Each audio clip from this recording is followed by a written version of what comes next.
তুমি একটা চাদর বিছিয়ে নাও যাতে বিছানা নোংরা না হয়, আর চিন্তা করো না, তোমার ব্যথা হবে না।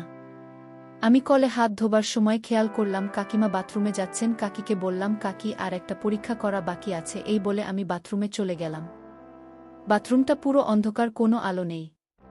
আমি কাকিমাকে বললাম, এখানে তো কিছু দেখা যাবে না, তাই ঘরের টর্চ জ্বালিয়ে করতে হবে। আমার নাম আমি আমাদের গ্রামের থেকে প্রথম ডাক্তারিতে চান্স পাই, তাই গ্রামের লোক আমাকে নিয়ে খুব গর্বিত। ঘটনাটা তখনকার, যে বার আমি প্রথম গরমের ছুটিতে বাড়িতে আসি। সকাল সন্ধ্যা গ্রামের লোক নানা রোগ নিয়ে আমার কাছে চলে আসে, কারণ তারা ভাবে আমি ডাক্তার হয়ে গেছি। আর আমিও তাদের নিরাশ করি না, কারণ তারা আমায় খুব ভালোবাসে। তবে তাদের বেশিরভাগে জ্বর সর্দি নিয়ে আসে, তাই আমি তাদের কিছু ওষুধ দিয়ে দিই যাতে তারাও খুশি হয়। এই রকমভাবে আমার ছুটির দিনগুলি বেশ ভালোই কাটছিল। তারই মধ্যে একদিন খবর এল আমার দিদিমার খুব শরীর খারাপ, মা আর বাবাকে যেতে হবে, বোনেরও স্কুল ছুটি, তাই সেও যাবে, তাই বাড়িতে রয়ে গেলাম একা আমি। কিন্তু আমার খাবার ব্যবস্থা কি হবে তা নিয়ে মা পড়ে গেলেন ভীষণ চিন্তায়। তখনই মুশকিল আসান হয়ে দেখা দিলেন আমাদের পাশের বাড়ির কাকিমা, যিনি আমাকে ছোটবেলা থেকে কোলে পিঠে করে মানুষ করেছেন। তিনি মাকে বললেন, দিদি, জয় তো আমার ছেলের মতো, তোমরা ওকে নিয়ে কোনো চিন্তা করতে হবে না, ও আমাদের বাড়িতে খাবে। তাই মার আর কোনো চিন্তা রইল না। পরদিন সকালবেলা মা, বাবা ও বোন রওনা দিলেন দিদিমার বাড়ির উদ্দেশ্যে। তাই সকাল থেকে বাড়ি ফাঁকা। এরই মাঝে কয়েকজন এসেছিল ওষুধ নিতে। তারপর আর কোনো কাজ না থাকায় ঘুমিয়ে পড়েছিলাম। হঠাৎ ঘুম ভাঙল কাকিমার ডাকে, কিরে, চয়ে খেতে হবে না? দুপুর হয়ে গেছে, যা স্নান সেরে তাড়াতাড়ি আমাদের বাড়ি চলে আয়। আমিও তাড়াতাড়ি স্নান সেরে কাকিমাদের বাড়ি গিয়ে দেখি তিনি দুইজনের জন্য খাবার বেডে বসে আছেন। এখানে বলে রাখা ভালো যে কাকিমা বাড়িতে একাই থাকেন, কাকু শহরে চাকরি করেন ও তাদের একমাত্র মেয়ের বিয়ে হয়ে গেছে। কাকিমা একটু মোটা ধরনের মহিলা, গায়ের রং একটু চাপা, কিন্তু মুখটা খুব সুন্দর। বাড়িতে হালকা শাড়ি আর ম্যাক্সি পরে থাকেন। ম্যাক্সিতে কাকিতে বেশি সুন্দর লাগে।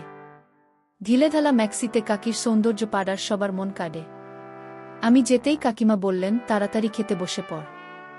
আমরাও খুব খিদে পড়েছিল, তাই তাড়াতাড়ি খাই নিলাম। খাবার শেষ করে দুজনে একসাথে কল পড়ে যায়।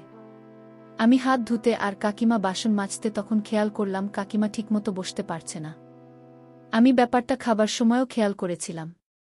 দেখে মনে হলো যেন ওনার বসতে কষ্ট হচ্ছে, কিন্তু আমি আর কিছু বললাম না।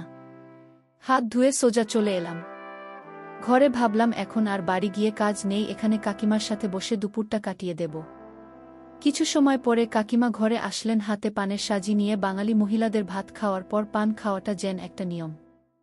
ওদিকে কাকিমার নিচে বসে পান সাজাতে লাগলেন, আর আমি খাটে বসে তাকে দেখছিলাম আর তার সাথে গল্প করতে লাগলাম নানা কথা নিয়ে। তখনও দেখলাম কাকিমা একটু অন্যরকম হয়ে বসে রয়েছেন, যেন সহজভাবে বসতে পারছেন না। ওইবার আমি আর থাকতে না পেরে জিজ্ঞাসা করে বসলাম, কাকিমা, তোমার কি হয়েছে? আসার পর থেকে খেয়াল করছি তুমি ঠিকমতো বসতে পারছো না, মনে হচ্ছে তোমার বসতে খুব কষ্ট হচ্ছে। কাকিমা বলল, না রে জয়, ওইরকম কিছু না, আসলে বয়স হয়েছে তাই। না কাকিমা, ব্যাপারটা অত সহজ না। আমি একটু পণ্ডিতগিরি দেখিয়ে বললাম, আমি ডাক্তার, তাই আমাকে ফাঁকি দিতে পারবে না। কাকিমা এবার হেসে বলল, বড় ডাক্তার এসেছেন, একবারে সব বুঝে গেছেন। আমি বললাম, তো তেমন কিছু না। আমি এবার নাচট বান্দা না, সত্যি করে বলো কি হয়েছে তোমার? কাকিমা এইবার আমার চাপের কাছে হার মানলেন। কি বলবো তোকে, প্রায় 2 মাস ধরে তলপেটে খুব ব্যথা, বসলে উঠতে পারি না। আমি কাকিমার কথা শুনে কেমন যেন মনে মনে উৎসাহী হয়ে গেলাম। ভাবলাম ব্যাপারটা এগিয়ে নিয়ে যাই, দেখি কি হয়। জিজ্ঞাসা করলাম, তাহলে ডাক্তার দেখাওনি কেন? তোর কাকুকে বলেছিলাম, কিন্তু তার তো আর সময় হয় না। বুঝলাম কাকুর প্রতি অভিমান আছে। মনে মনে ভাবলাম, দেখে কিছু কাজ হয় নাকি। কোথায় ব্যথা? বলতে কাকিমা তলপেটের দিকে দেখালেন। আমি বললাম, পরীক্ষা করে দেখতে হবে কি হয়েছে। কাকিমা একটু অস্বস্তিতে পড়ে গেলেন, কিন্তু আমাকে থামতে বলতে পারছেন না। ব্যথার জন্য আবার আমার সাথে খোলামেলাভাবে কথাও বলতে পারছে না। লজ্জা আর সম্মানের কারণে আমি পর্যবেক্ষণ করে অনেক কিছু দেখতে পেলাম। বন্ধুরা, ইউটিউবে করা নিয়মের কারণে এসব ঘটনা সরাসরি বলা যাচ্ছে না। তোমরা কমেন্টে দেওয়া লিঙ্ক থেকে আমার ওয়েবসাইট ভিজিট করো, সেখানে একদম খোলামেলা গল্প দেওয়া আছে। এ সময় যা যা দেখেছি তা দেখার পর মনে এক অদ্ভুত অনুভূতি হচ্ছিল। ভাবলাম, কাকির রোগের চিকিৎসা আমারই করতে হবে। আমার কাছে একটা যন্ত্র আছে যেটা দিয়ে কাকি সরাসরি চিকিৎসা করাতে নাজি নাও হতে পারে। তাই আমি একটা পরিকল্পনা করতে লাগলাম। ওইদিকে বিকেল হয়ে যাচ্ছিল। তাই ওই দিনের মতো কাজ শেষ করে কাকিমাকে বললাম, তোমার রোগটা আমার ভালো ঠেকছে না। অনেকদিন যত্ন না নেওয়ার কারণে জটিল হয়ে গেছে। আমি কয়েকটা ওষুধ দিচ্ছি।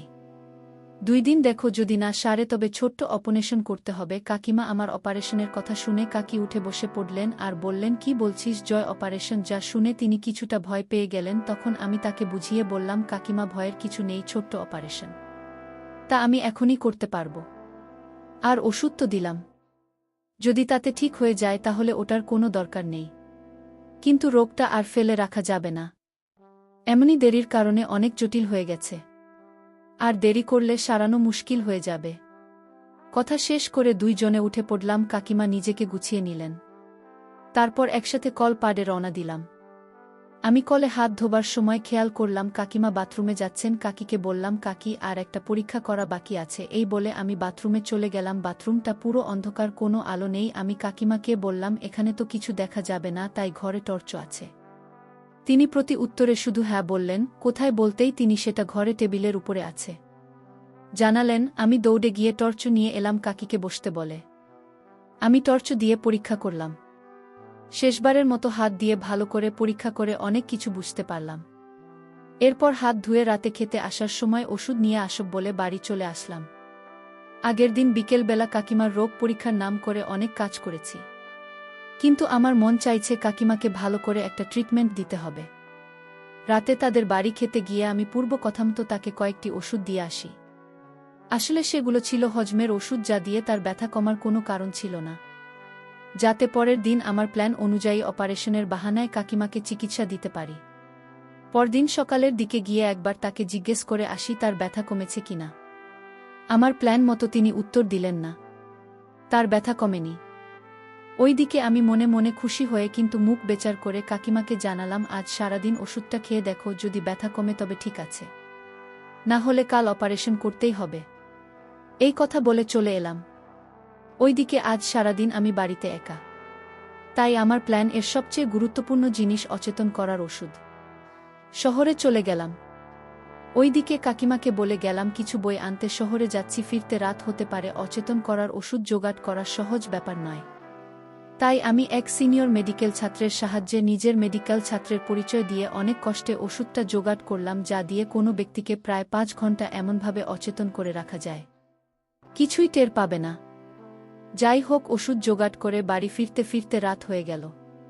তাই রাতের বেলা কাকিমার বাড়ি খেতে গিয়ে তাকে জিজ্ঞেস করলাম, ব্যথা কেমন? তিনি আগের মতো জবাব দিলেন না। ওষুধের কোনো উপকার হয়নি। আমি জবাবে বললাম, আজ রাতটা দেখি, না হলে কাল অপারেশন করতেই হবে। তা শুনে কাকিমার মুখটা কেমন ভীত ও গম্ভীর হয়ে গেল। কাকিমা যে অপারেশনকে ভয় পাচ্ছে তা বুঝতে পারলাম। তাই আমি তাকে বুঝালাম, কাকিমা ভয়ের কোনো কারণ নেই, ছোট্ট অপারেশন, তোমায় ব্যথা হবে না। কাকিমা আমার কথায় কিছুটা আশ্বস্ত হলেও আবার জিজ্ঞেস করলেন, অপারেশন কি খুব জরুরি? আমি বললাম, হ্যাঁ, না হলে ইনফেকশন এর ভয় থাকবে। এই কথা বলে আমি বাড়ি ফিরে এলাম। কিন্তু মনের মধ্যে তখন একটাই কথা, কখন সকাল হবে, কখন কাকিমার অপারেশন করতে পারব। পরদিন সকালবেলা ঘুম থেকে উঠে সোজা চলে গেলাম কাকিমাদের বাড়ি। কাকিমা খুব ভোরে ঘুম থেকে ওঠেন। আমি গিয়ে দেখলাম তিনি চা রেডি করে রেখেছেন। আমি চা খেতে খেতে তাকে আবার প্রশ্ন করলাম, তোমার ব্যথার কি অবস্থা এখন? তিনি মাথা ঝুঁকিয়ে বড় দুঃখের সাথে বললেন, না রে জয়, ব্যথা একদম কমেনি। আমি কথাটা শুনে মনে মনে খুব খুশি হলাম, কিন্তু মুখে একটা চিন্তার ভাব নিয়ে তাকে জানালাম, কাকিমা, আর কোনো উপায় নেই, অপারেশনটা করতেই হবে। যা শুনে তিনি আবারও চিন্তিত হয়ে বললেন, আর কিছুদিন দেখলে হয় না? সবে তো মাত্র একদিন ওষুধ খেলাম। আমি সঙ্গে সঙ্গে তাকে থামিয়ে দিয়ে বললাম, না কাকিমা, তোমার যা রোগ তা ওষুধের সারবে না মনে হচ্ছে।